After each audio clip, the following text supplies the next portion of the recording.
Hey guys, welcome to a new video. Like, comment and subscribe if you enjoy. Without any further interruptions, enjoy the What If. Chapter 11. Well Naruto, I guess we'll be heading out now, said Kakashi as he and the rest of Naruto's siblings stood by the gate to the Namikaze compound. Naruto had relayed the information from the clone he sent to the Hokage a few minutes ago, and the five of them had quickly gathered their gear and prepared to leave for the mission. Naruto nodded in understanding as he stood with his team. He understood that this was a critical part of his plan, but that didn't mean that he wasn't upset that his siblings had to leave for an undetermined amount of time. Be careful, and hurry back, he said as he gave each of them a hug and a kiss on the cheek in Anko and Kurenai's case. With a few final goodbyes, the five Junin took to the trees headed for the Hokage Tower to receive their mission. Team 20 decided to get a little bit of training in before they went to the village's main gate to meet up with B and Dodai, who were due to arrive later that day. Once they reached the Namikaze personal training grounds, Darui stood in front of them while they stood at the ready to start their training. Well, this seems familiar, said Darui with a smile as he remembered his team's second C rank mission. Well then, let's get started. I think it's about time that you all learn some more advanced jutsu. I'll be teaching each of you a B-ranked jutsu, Karui. For this jutsu you'll need a lot of water, so don't try and use it in a fight unless you have a substantial water source. It's one of the signature jutsus that all water-style users are known to have in their arsenal, said Darui before he started going through a lengthy chain of seals before finally ending in the bird sign. Water style. Water dragon jutsu. From the pond that was connected to the training ground rose a large dragon made entirely out of water. Its yellow eyes glowed with power before hurtling itself towards one of the many target dummies that was set up in the field.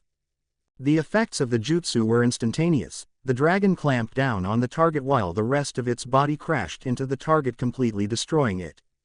Karui had a hard time keeping herself from drooling as she watched what the jutsu was capable of. With that kind of power in her arsenal, no boy would dare try and smack her ass again. The main weakness of this jutsu is the long chain of seals necessary to perform it, so before you even attempt to use this jutsu in battle, Karui, you'll have to get your speed with hand signs up to par. Now, Yugito, I've already taught you all the fire jutsu I know, so I'll be teaching you a lightning one instead, said Darui as he went through a considerably shorter chain of seals. Lightning style. Raising lighting jutsu. After he said this, the area around the target dummies began to shake violently before hundreds of large lightning bolts erupted from the ground in random locations and intervals, burning and destroying any target it came in contact with. This jutsu is one of the best ones to have in your arsenal if you ever find yourself facing someone who specializes in close quarters combat. The lightning will make it almost impossible for them to get near you without running the risk of being severely injured or killed by the lightning bolts, a perfect jutsu to have when you're facing someone like a Hyuga. Yugito nodded in agreement. It was definitely a jutsu that could come in handy in a fight against someone like Hinata. Naruto, I didn't plan on teaching you this A-rank technique until after the exams, but given the rising threats in this village, and Orochimaru potentially being here as well, I'm willing to make an exception. The technique I'm going to teach you is a black lightning technique that can only be used with the black lightning, my signature technique, said Darui as he went through a couple of hand signs, while Naruto stood transfixed watching him. Sensei's signature technique, he couldn't mean. His thoughts were interrupted by Sensei's voice. Lighting style, Black Panther. Darui's body erupted with black lighting before a panther made of pure black lightning launched from his body and completely destroyed the target dummy it struck. Naruto stood transfixed at the display. His sensei had told him about his signature jutsu, but never would he have believed that he would be learning it so early on in his training to use the black lightning. When he first started his training, Darui had told him that every user of the black lightning had his own signature technique that they created once they had completely mastered the black lightning and would only teach it to their successor when they believed they were worthy enough. After going over the hand sings and the mechanics of each jutsu, they all set about learning their respective jutsu with determination set in their hearts. With Kakashi's group, Sarutobi looked over the five people who stood before him with a small smirk on his face. They were the five most powerful Junin that their village had at its disposal, but they were also the adoptive siblings to one Naruto Uzumaki. Naruto is not ready for his father's name. He may live in his father's home, but he's still too young to handle the responsibility of taking the mantle of Lord Namikaze, he kept telling himself this every day. But now was not the time to dwell on those thoughts. Now he had to send these 5 elites on a mission that could determine the fate of Naruto depending on its outcome. Thank you all for coming so quickly. I have a mission that is of great importance to the village, and more importantly, to Naruto himself, said the Hokage as he watched the 5 Junin instantly tense at this piece of information. What is the mission, Hokage-sama, and how does this concern our Otuto? Asked Anko, with concern clearly visible on her face.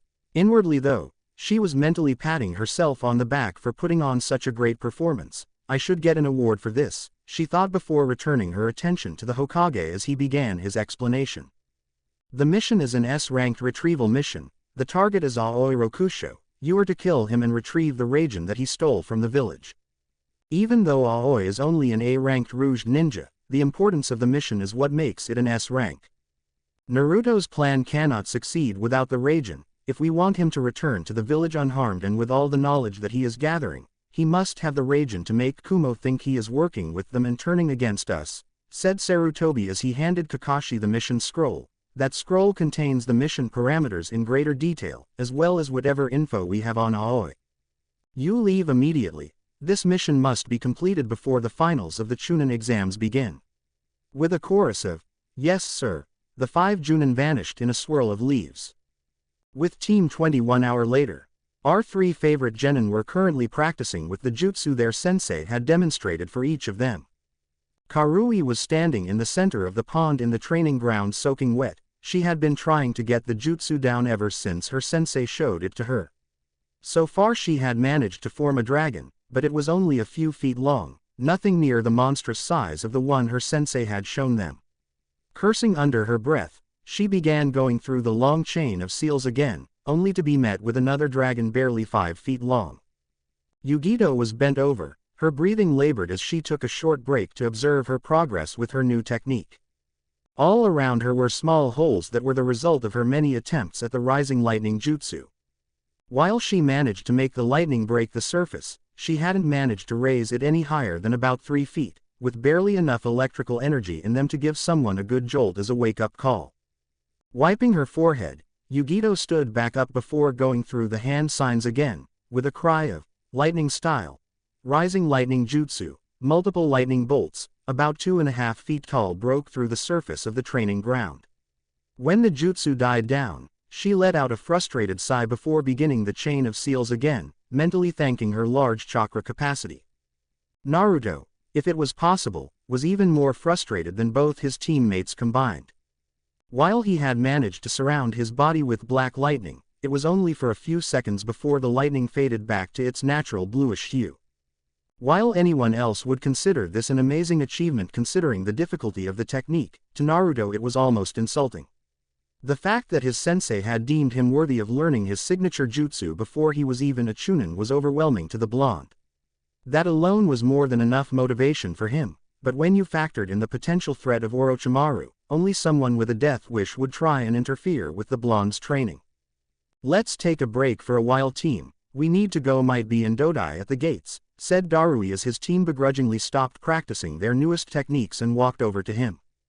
"Come on, B and Dodai are probably already waiting for us," he said as his team nodded and began heading back towards the village, each of them muttering curses about not being able to get their jutsu down faster. Darui couldn't help but smirk at his team. Despite the differences between the 3 of them, they were all ninjutsu specialists by trade, and not being able to get a jutsu down was driving them nuts.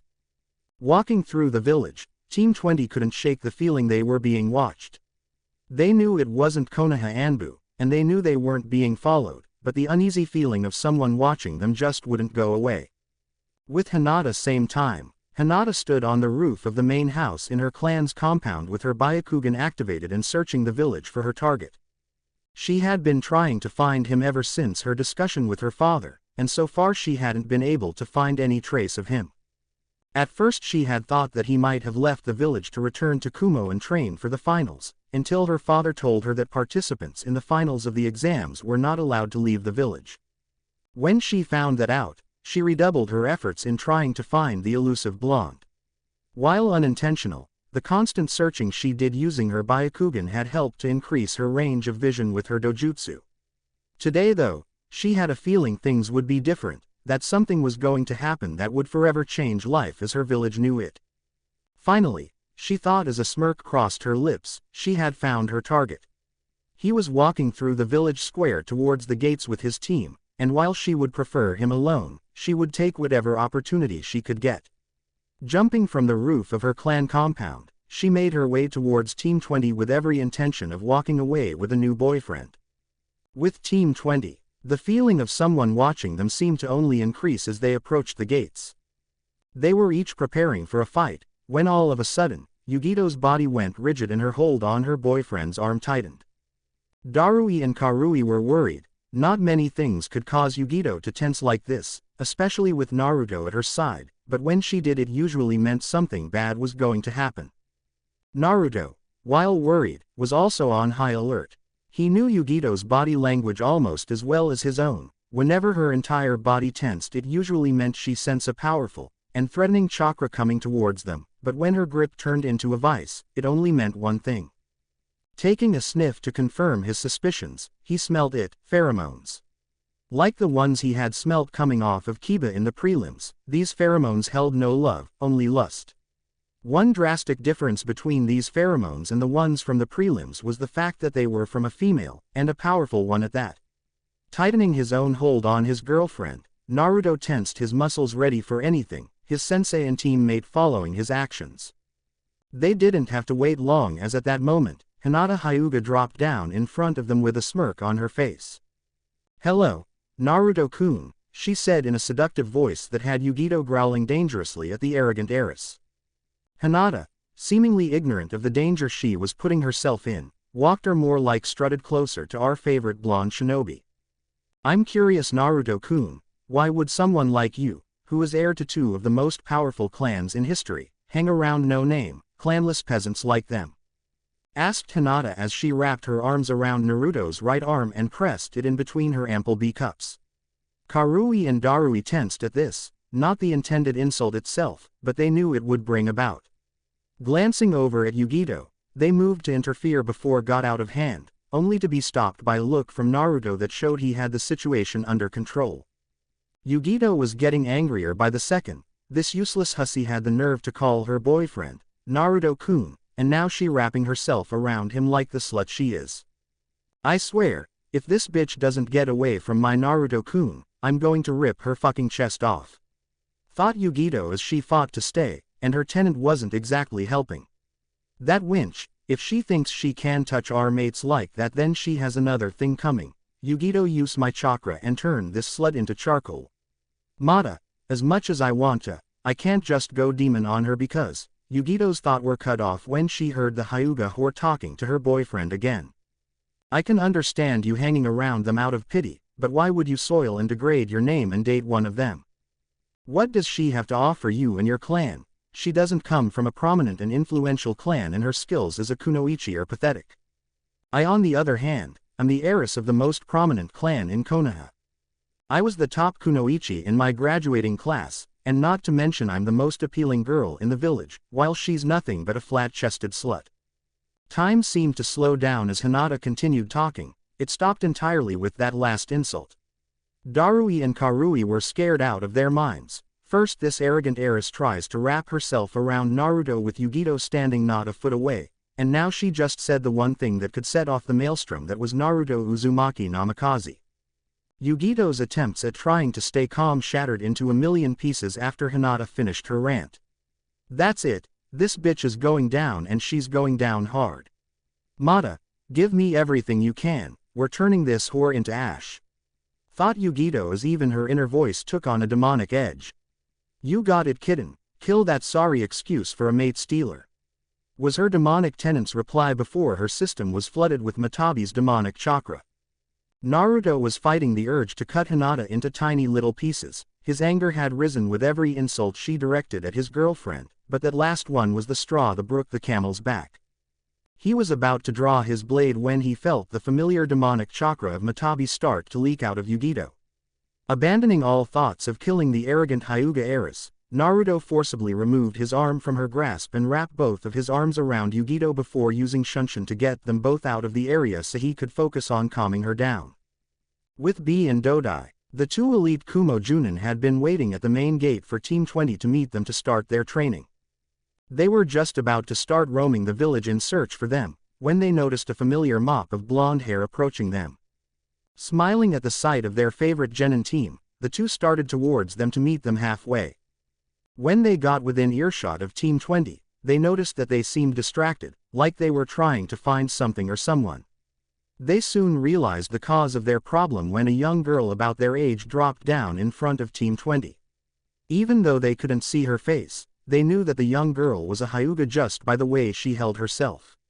She had the patented superior Hyuga air around her, and she spoke like she was superior to everything and everyone around her. They watched and listened as the Hyuga girl greeted Naruto, but completely ignored the rest of Team 20's presence. When she wrapped herself around Naruto's arm, they were worried that Yugito would do something drastic in blind rage that another girl had the nerve to touch her boyfriend like that way. They tensed when she started in on how she was superior to Yugito. They were worried that Naruto might end up being the one to do something instead of Yugito, and it would take everything they had, plus Darui, just to hold back the blonde. When she finished her rant, both men were already moving to interfere with the situation, knowing full well what Naruto would do to anyone who said that about Yugito. Before they could reach them, however, a spike in demonic chakra was the only warning they had before the two blondes of Team 20 vanished in a shunshin. With the rest of Team 20, Darui and Karui breathed sighs of relief before turning their attention to the Hyuga heiress who had been unceremoniously dropped on her ass when Naruto pulled his arm from her grip. Glaring at the wide-eyed girl, Darui spoke with his voice laced with killing intent. "Let this serve as your one and only warning. If you so much as come near my student like that again, I will personally end you. Though, there won't be much of you left after Yugito gets done with you in the finals." Hinata stood up and wiped the dirt off of her before turning to face the pissed Kumo Junin. "It doesn't matter what you say, Naruto-kun and I are fated to be together. We are both the heirs of our clans, and as such we are the only ones worthy of the other. His heritage as an Uzumaki and Namikaze is only matched by mine as a Hyuga," said Hinata as she turned and started making her way back to her clan compound. She was stopped though by a deep voice that for some reason sent a terrified shiver down her spine.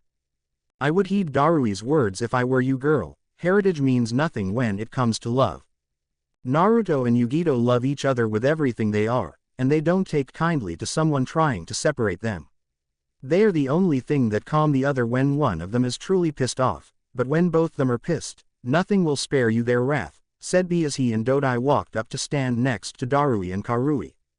Hinata just scoffed and starting on her way back to her clan compound, with only one thing on her mind: no matter what, Naruto-kun will be mine.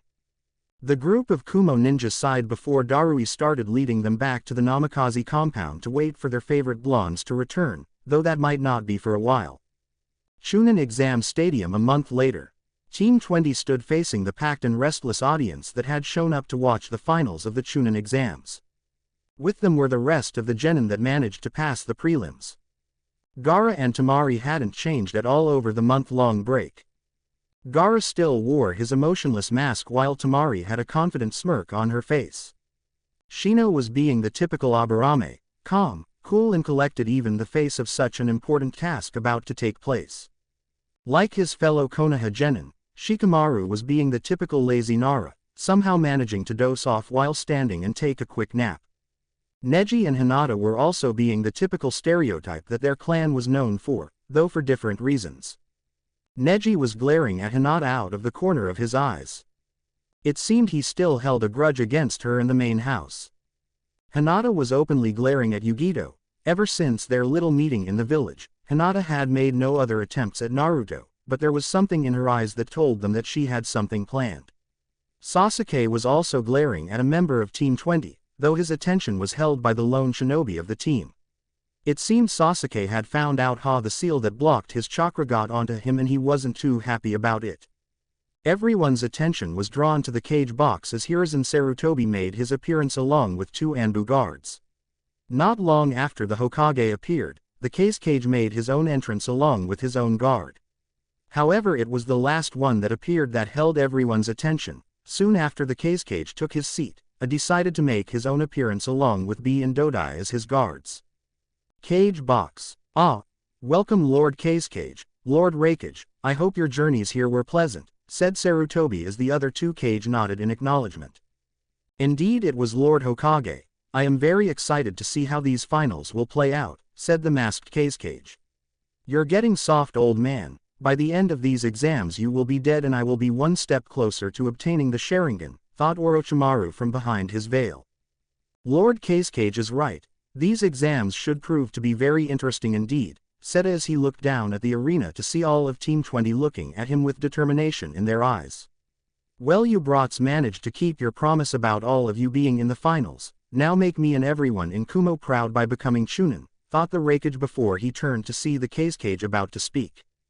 I couldn't help but notice Lord Hokage that these exams seem to have quite a selection of competitors.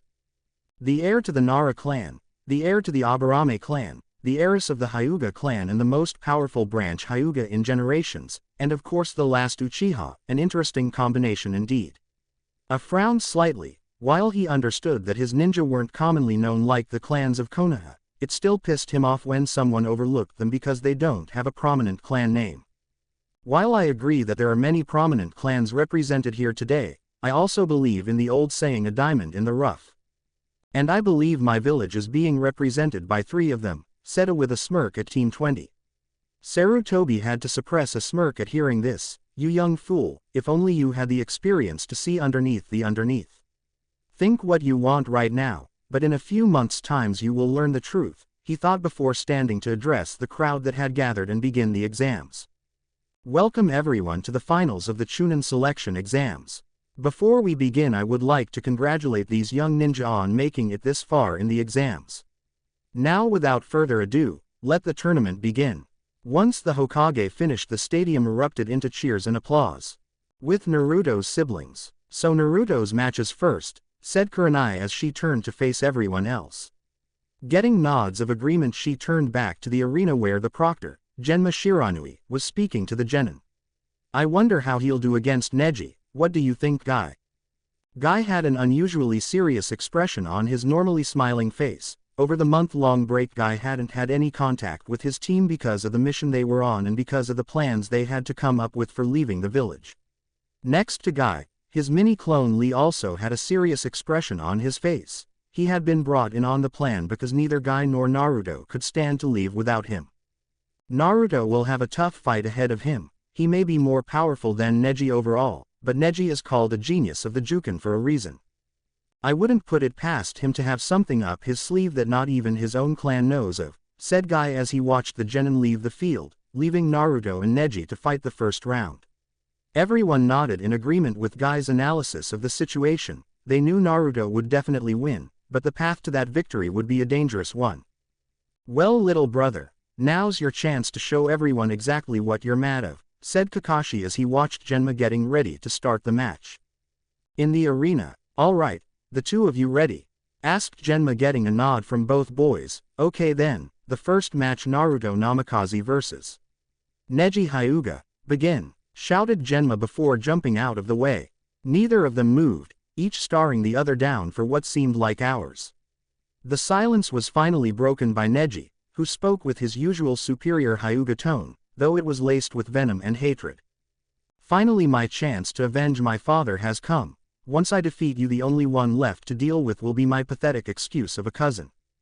Prepare yourself, only one of us will walk away from this match alive, and it won't be you.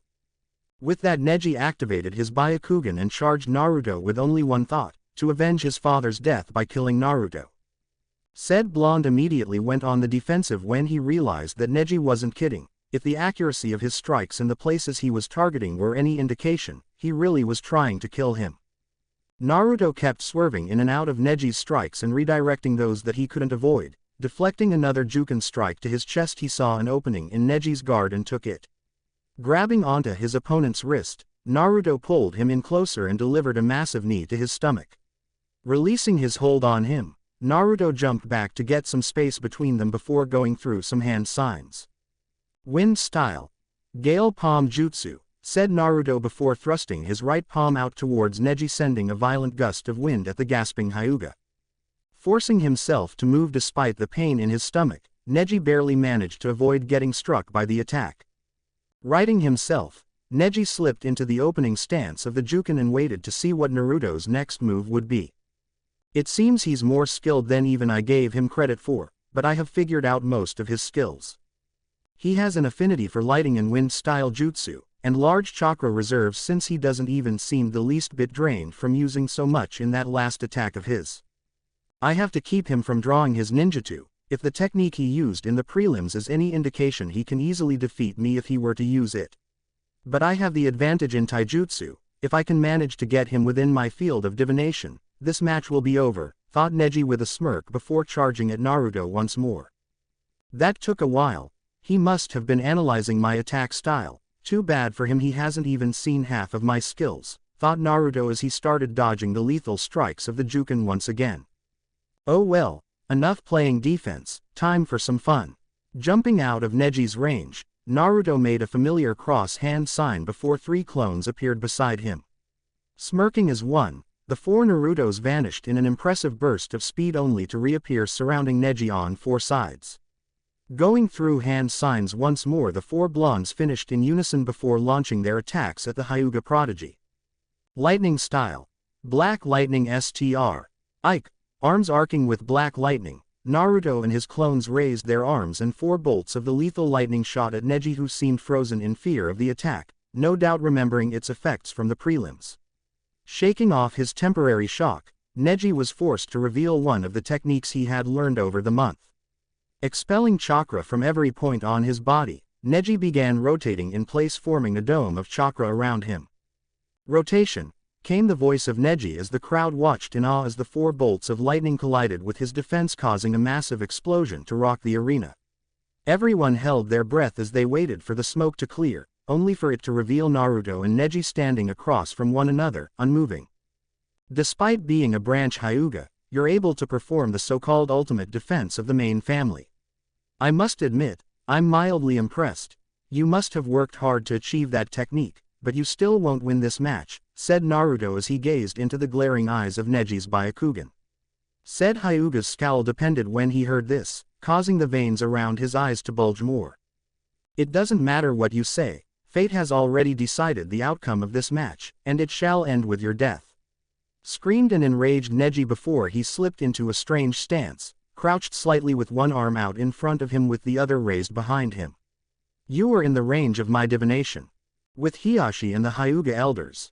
It can't be. How can a branch member have possibly learned those techniques? Asked a random Hyuga elder as the others started whispering in agreement. While all of this was going on around him, Hiashi was staring at his nephew with a frown on his face. Is this what you truly seek, Neji? Is avenging your father all that matters to you? Thought Hiashi as he glanced at the competitor's box, more precisely, a certain Uchiha. It would seem revenge has become a common trait in this year's genin.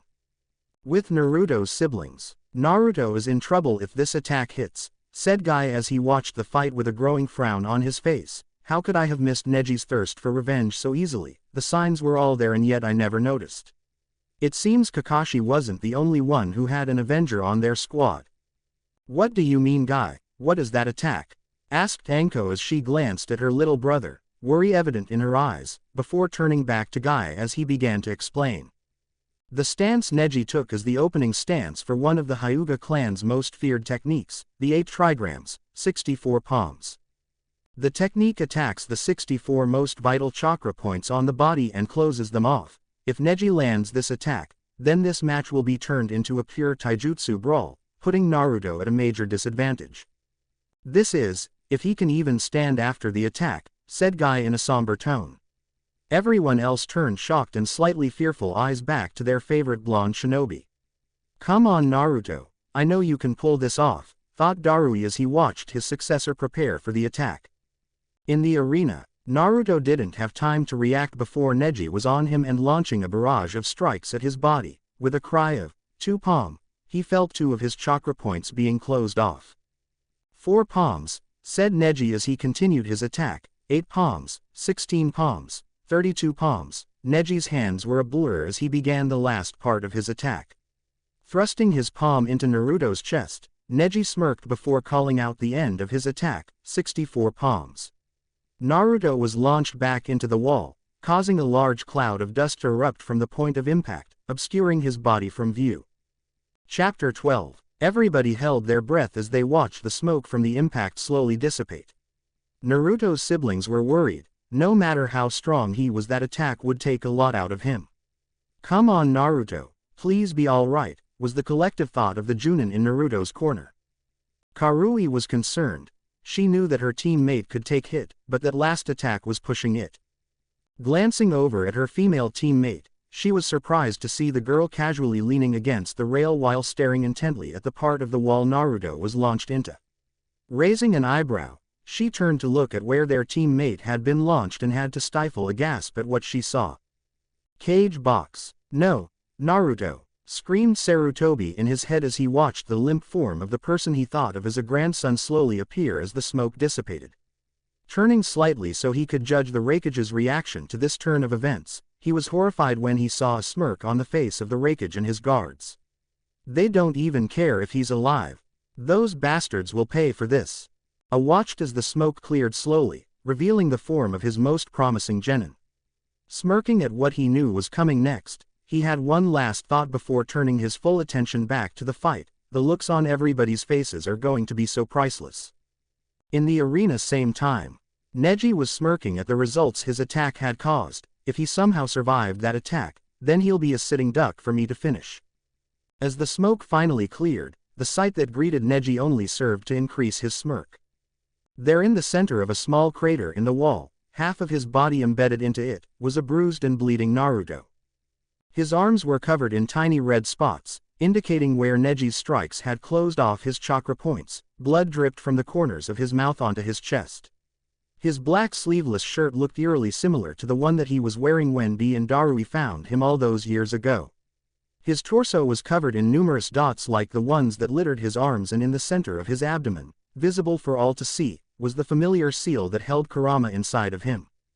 Turning to Neji, Genma was about to call the match when a noise brought everybody's attention back to the blonde that was supposedly unconscious.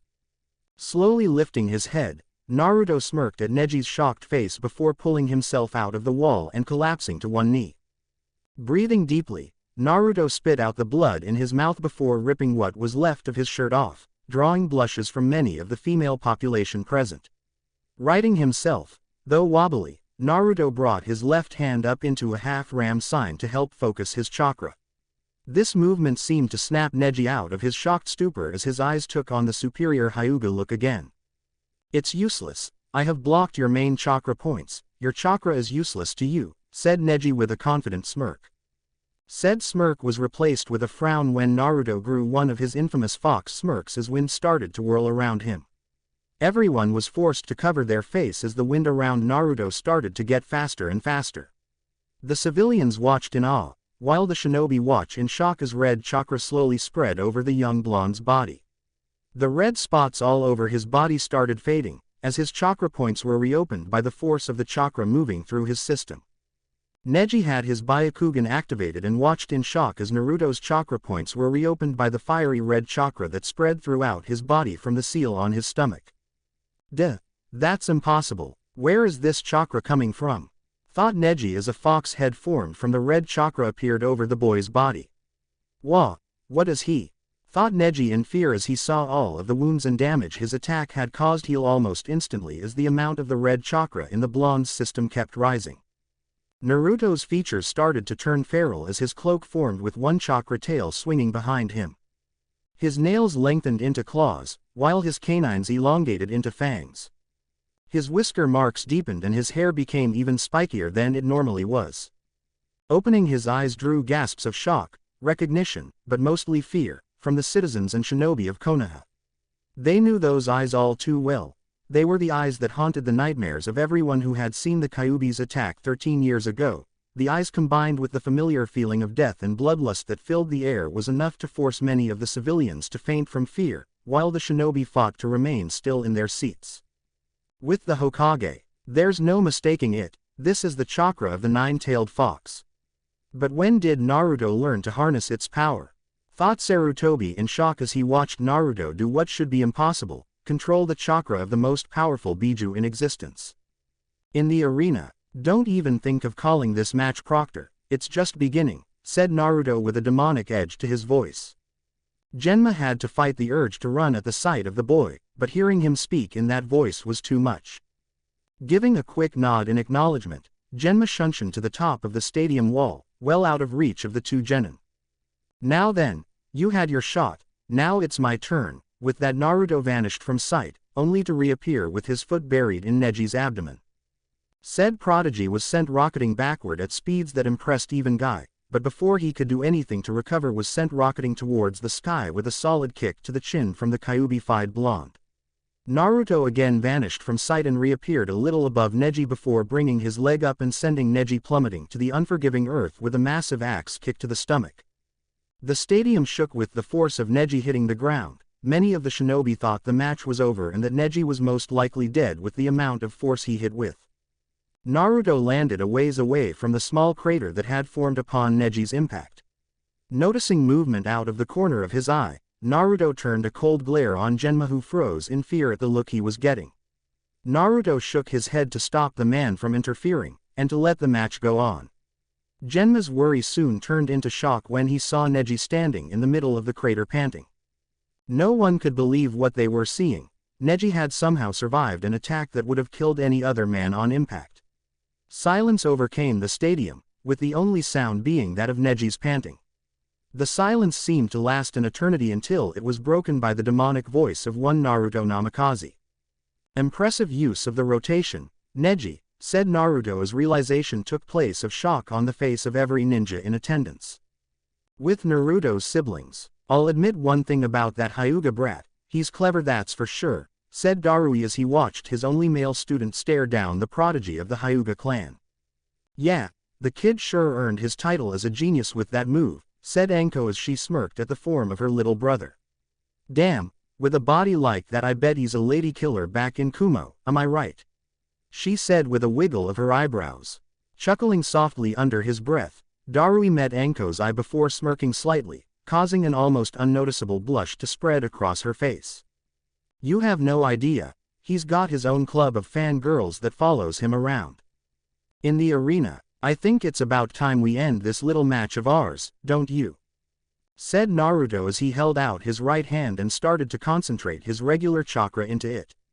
This one's for you, Dad, thought Naruto as he started to spin his chakra in random directions while compressing it into a small sphere. Every Konoha ninja present couldn't believe what they were seeing, with the exception of Naruto's siblings.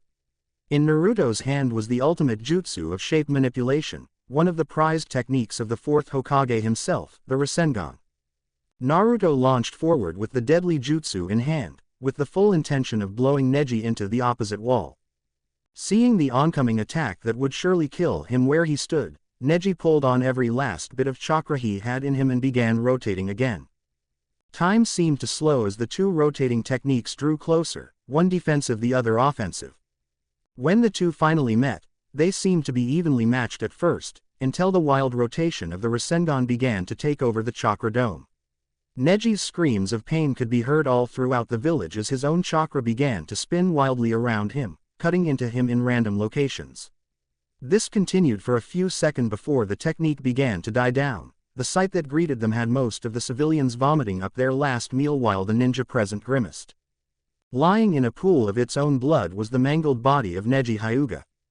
Cuts littered his body, ranging from small scratches to large gashes. His right arm was severed completely from his body.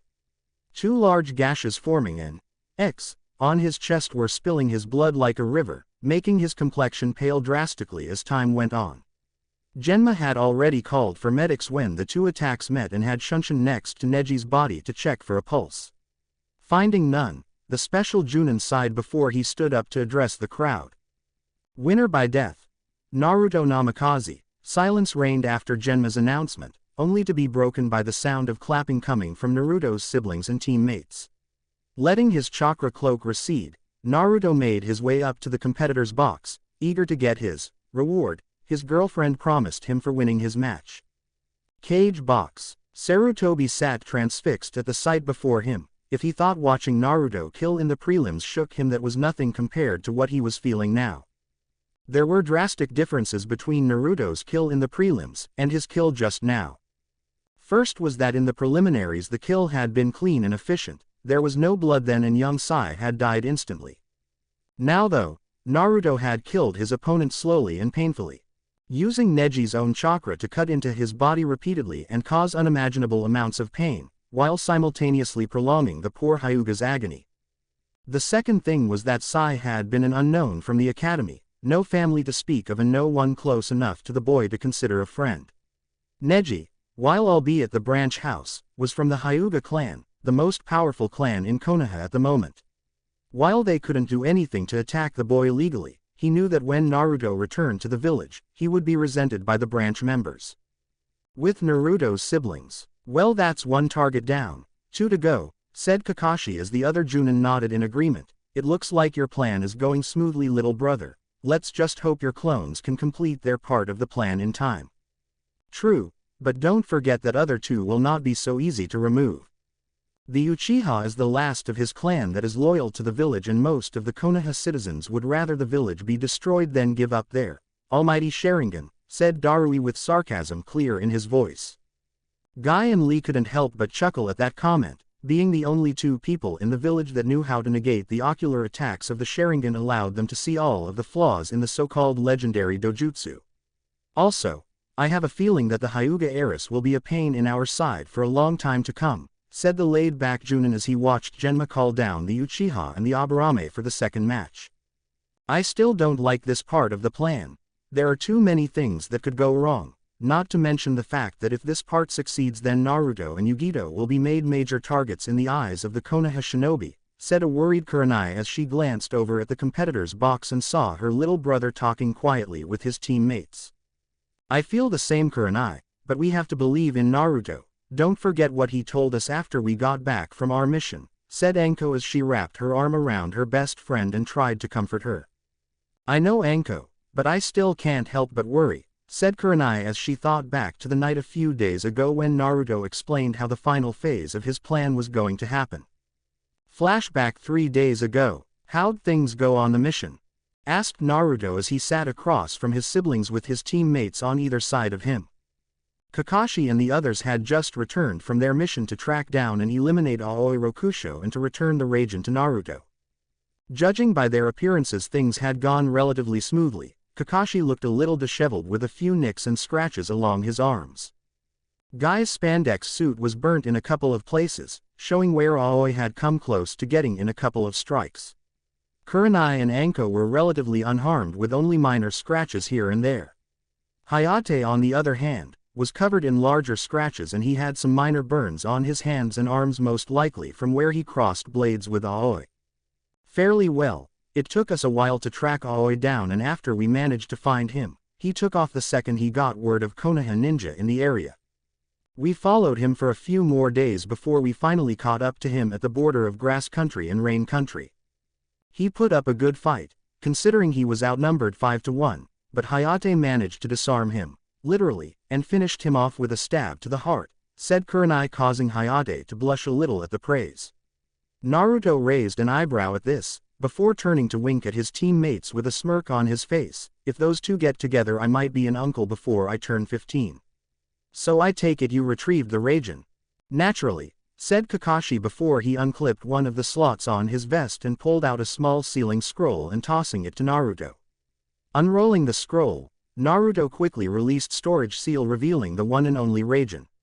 Slowly lifting the metal handle as if it were made of fragile glass, Naruto could only stare at one of the weapons that had once defended one of his clans. Everyone around him couldn't help the small smiles that spread across their lips. To see someone they each cared deeply for finally have a physical connection to his lost family was heartwarming, to say the least. Snapping out of his stupor, Naruto resealed the Raijin and put the scroll in his weapons pouch before turning his attention back to his siblings, teammates and sensei. Alright, phase 3 of the plan is officially complete, said Naruto as everyone present nodded. It's time we began preparations for the 4th and final phase. A 4th phase? You only told us about the first 3 phases, said a confused Guy as his fellow Junin all nodded in agreement, looks of confusion on their faces as well. At this, Naruto shared a concerned glance with his sensei and teammates before turning to face his siblings, whose looks of confusion were now mixed with concern. They're not going to like this one little bit, thought Naruto as he braced himself for siblings' reaction to this part of his plan. Well, the fourth phase is something that will deal some major damage to Konoha as well as bias and Kumos sometime to prepare for what will come later. On their way here, B and Dodai found something disturbing that has confirmed some of our suspicions, said Naruto as he gestured to Dodai and B to take over. As Naruto said, B and I found something very unsettling. The body of the cage and his guards were lying in a ditch about 10 miles out from Konoha's western gate, said Dodai, shocking Naruto's siblings that someone had managed to kill the cage. However, what is more concerning is that his face was stolen from him. This confirmed our suspicions that Orochimaru is planning an invasion of Konoha along with Suna. This got some startled gasps from the former Konoha Junin. They knew that Orochimaru was in Konoha for a reason, but they never suspected that he would try and invade Konoha during the Chunin exams. What could Orochimaru possibly want now of all times? Asked Kurenai as she had a sinking feeling that the next phase of Naruto's plan involved this invasion. What he has always wanted, the Sharingan, said Naruto, bringing looks of understanding to his siblings. If there was anything that a person like Orochimaru would do anything to have, it would be the Sharingan. If Phase 4 is completely successful, then it will deal a crippling blow to Konoha while also setting Orochimaru's plans back a while. Phase 4 will revolve around what our team was originally created for, assault and assassination. During the finals, Karui, Yugito-chan and I will do everything we can to ensure that Sasuke Uchiha, Hinata Hyuga and Neji Hyuga don't survive the event. Naruto's siblings raised an eyebrow at this. They could understand Sasuke and Hinata, but Neji was a surprise. Sensing his siblings' confusion, Naruto continued in his explanation. With these three out of the picture, it would remove a huge threat to us and Kumo. With the last pure-blooded Sharingan wielder in Konoha dead, the Uchiha clan can never be revived in this hellhole of a village. That alone will bring the morale of Konoha's ninja down dramatically. However, if we kill the so-called prodigy of the Hyuga clan, and the Hyuga heiress, it would be years before Konoha would be back to full strength, both militarily and mentally. While that's true, Naruto, it also has a dangerous side effect. It would place you, Yugito and Karui at the top of Konoha's most hated enemies, probably rivaling Orochimaru in that essence, said Kakashi while the rest of the former Konoha Junin nodded in agreement. I've thought of that, Kakashi, but it will take time for Konoha to recover from the invasion that will happen and the loss of 3 such promising genin. With the time it would take a village to recover from that kind of loss, it will be years before they can even think of exacting their revenge, said Naruto as Kakashi nodded in understanding, knowing from first-hand experience the time it takes to recover from such a blow. Wait, Naruto, how do you know Konoha will even survive this invasion? If the village doesn't survive the invasion, then we don't even have to worry about someone coming after the three of you, asked Kurenai as she couldn't understand why her little brother was talking about future plans concerning Konoha when there might not even be a Konoha after the invasion. Naruto smirked at this, a very dark smirk that could make even Kurama himself shiver in fear and anticipation at the mere sight of it. Because sis, we're going to make sure Konoha survives the invasion. Flashback end. I still can't believe that Naruto wants to make sure that Konoha survives the invasion, said Kurenai as she watched as Sasuke used his fireball jutsu to incinerate a swarm of Shino's bugs. Neither can I, but then again, since when have we been able to understand what goes on in Naruto's head? Asked Darui with a smirk, getting chuckles from the shinobi present and giggles from the kunoichi. True, we may not know what goes on inside his head, and it's probably a good thing we don't, but he's never led us wrong, has he? Said Guy as the other Junin all nodded in agreement. Looks like Sasuke won his match, he said, returning everyone's attention to the match that had just finished. With Naruto, Yugito and Karui. Looks like the emo won, said Yugito from her place sitting on the railing. Her teammates nodded in agreement as they watched Sasuke walk back to the competitor's box, while medics took a burned Shino away to be treated. All according to plan. All right, Karui, you're up. Remember, we need to cause as much panic as possible to keep the Konoha shinobi on guard so they're ready for the invasion, said Naruto as Karui nodded in agreement before jumping over the rail when Genma called for her and Gaara to come down for their match. After Karui jumped down for her match, Yugito turned a concerned look towards her boyfriend. Do you think she'll be alright? She asked with worry lacing her voice. Karui may have been a strong and fierce kunoichi, but she was just that, a regular kunoichi. There was no way she could stand up to a Jinchuriki, even if it was the Jinchuriki of the weakest Biju. She'll be fine, Yugito-chan. Karui's a stubborn one. She won't go down easily, said Naruto with a smirk as he watched his teammate stare down the red-haired Jinchuriki. Noticing that his girlfriend was still looking at their teammate with worry and concern, he stepped up next to her and wrapped his right arm around her waist, pulling her to him. If it looks like things are getting out of hand and she might be killed, we'll personally step in and stop it, okay? He said, causing Yugito to give him a small smile and nodded in agreement before resting her head on his shoulder and relaxing her muscles.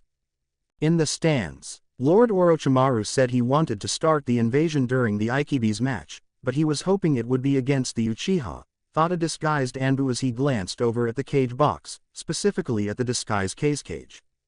It seemed that the imposter felt eyes on him because not a second after the disguised Anbu looked at him, the cage made eye contact with him.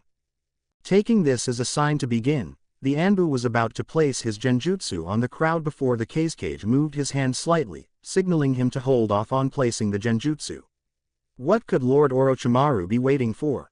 Does he want Sasuke to fight the Aikibi before we start the invasion? Thought the Anbu with a confused expression hidden behind his mask. In the arena, the third match, Karui vs. Gaara of the Desert, are the both of you ready? Asked Genma as he chewed on his senbon. Karui nodded with a determined look in her eyes, while Gaara simply uncorked his guard and let his sand start to surround him.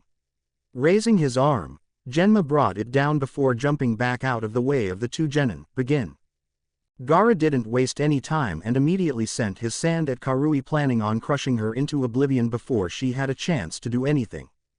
Just like Naruto said, he hangs back and simply lets his sand do all the fighting for him, thought Karui before jumping out of the way of the incoming sand and throwing a couple of shuriken at a gap in Gaara's sand. Said gap immediately closed before the shuriken could even get close and they embedded themselves deep into the sand. Before Karui had a chance to try another attack, a clone of Gaara appeared out of the sand and threw the shuriken back at her, forcing her to backflip to avoid getting impaled by the shuriken. A sand clone. Well, it looks like Mr. Emotionless has more control over that sand of his than we first thought. Alright then, let's see how he handles this, thought Karui before she went through a quick series of hand signs before finishing in the bird sign. Water style. Water bullet jutsu, she said before launching 5 medium-sized globs of water at Gaara, who had yet to move since the match started. As expected, Gaara's sand came to his defense and wrapped itself around him, forming a dome-shaped defense.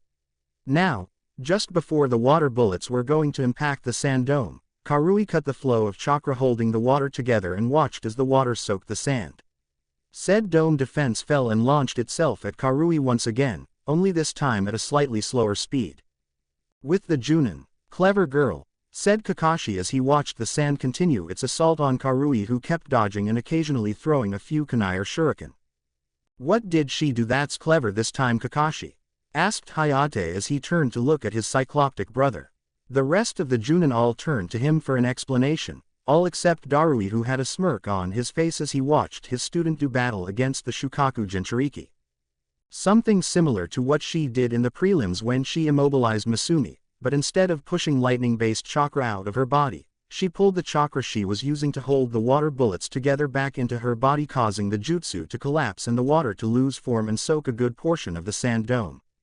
If you look carefully at the sand, it's moving slower than it was when the match first started, said Kakashi as the others nodded in understanding and returned their attention to the match.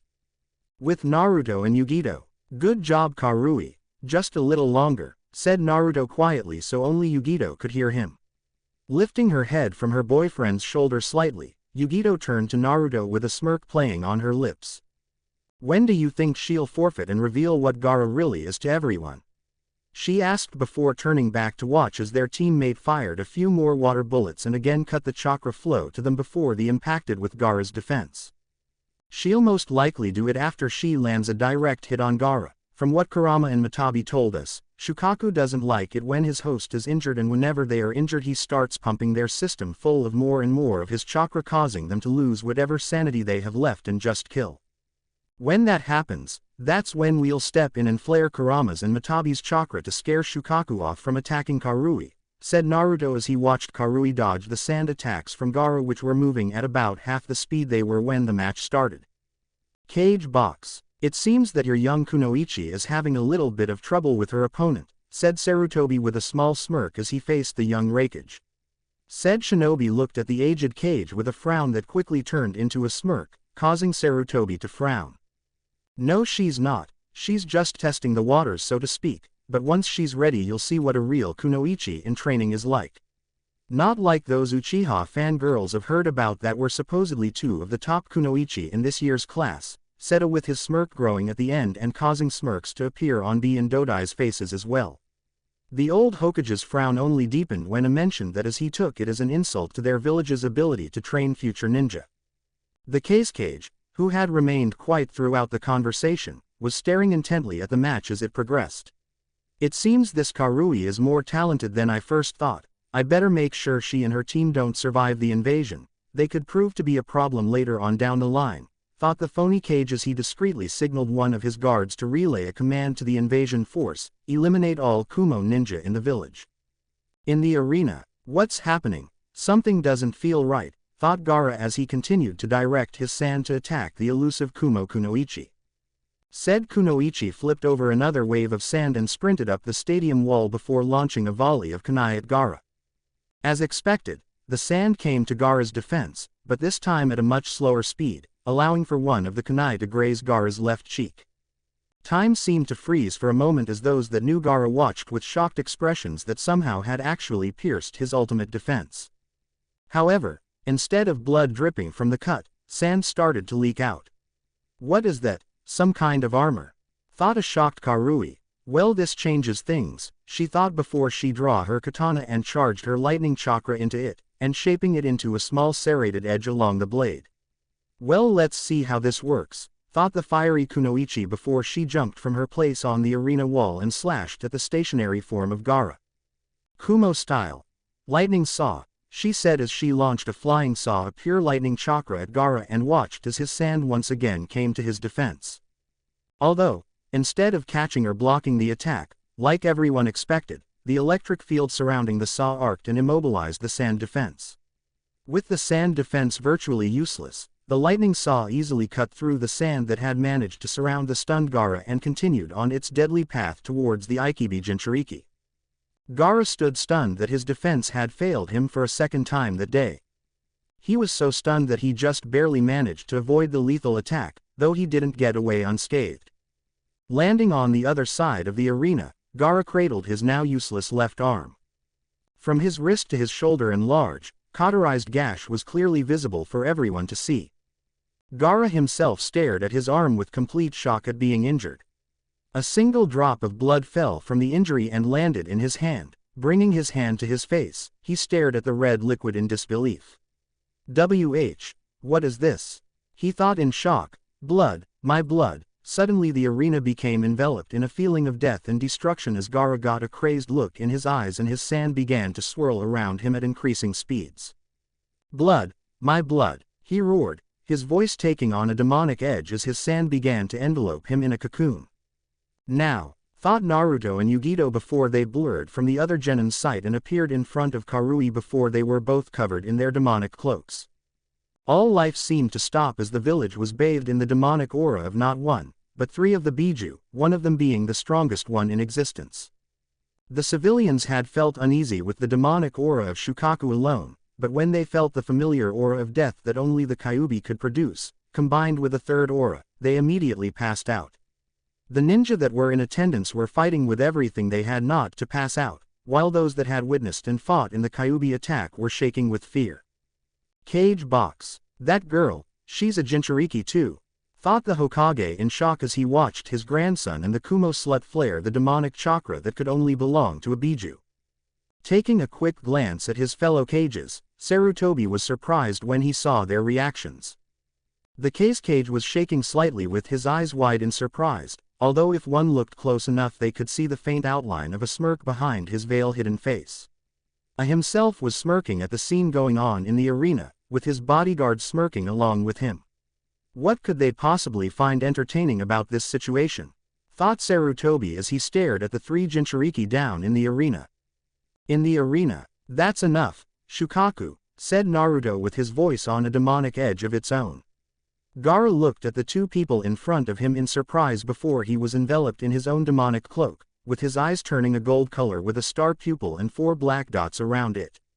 Kurama, Matabi, asked the Shukaku feed Gaara, his voice becoming even more demonic.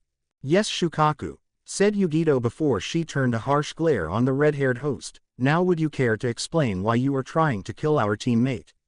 At the mention of Karui, Shukaku's eyes blazed with fury. She attacked me and my host, she managed to injure my host, she needs to die. He screamed as he attempted to use his sand to attack the red head behind the two Kumo Jinchuriki. Unfortunately for Shukaku, before his sand had a chance to get near his target, a chakra tail shot from behind Naruto and scattered the sand. We will give you one warning, Shukaku, she is our teammate and if you even think of attacking her, you will have us to deal with, said Naruto as he flared more of Kurama's chakra to get his point across. Shukaku recoiled when he felt the increase in Kurama's chakra coming from the blonde-haired host. Acting quickly, he nodded his head rapidly and mentally swore to himself never to cross his fellow Biju ever again. Good, then our task here is done. Remember, Shukaku, we'll be watching you. With that, Naruto and Yugito let their cloaks fall before blurring away and returning to their places in the competitor's box. Shukaku quit pumping his chakra into his host, letting the cloak around him fall and returning control to Gaara. Karui smirked at seeing many of the civilians starting to come around now that the demonic aura had receded. Her smirk turned feral when she noticed Genma out of the corner of her eye. Turning to him, she raised her hand.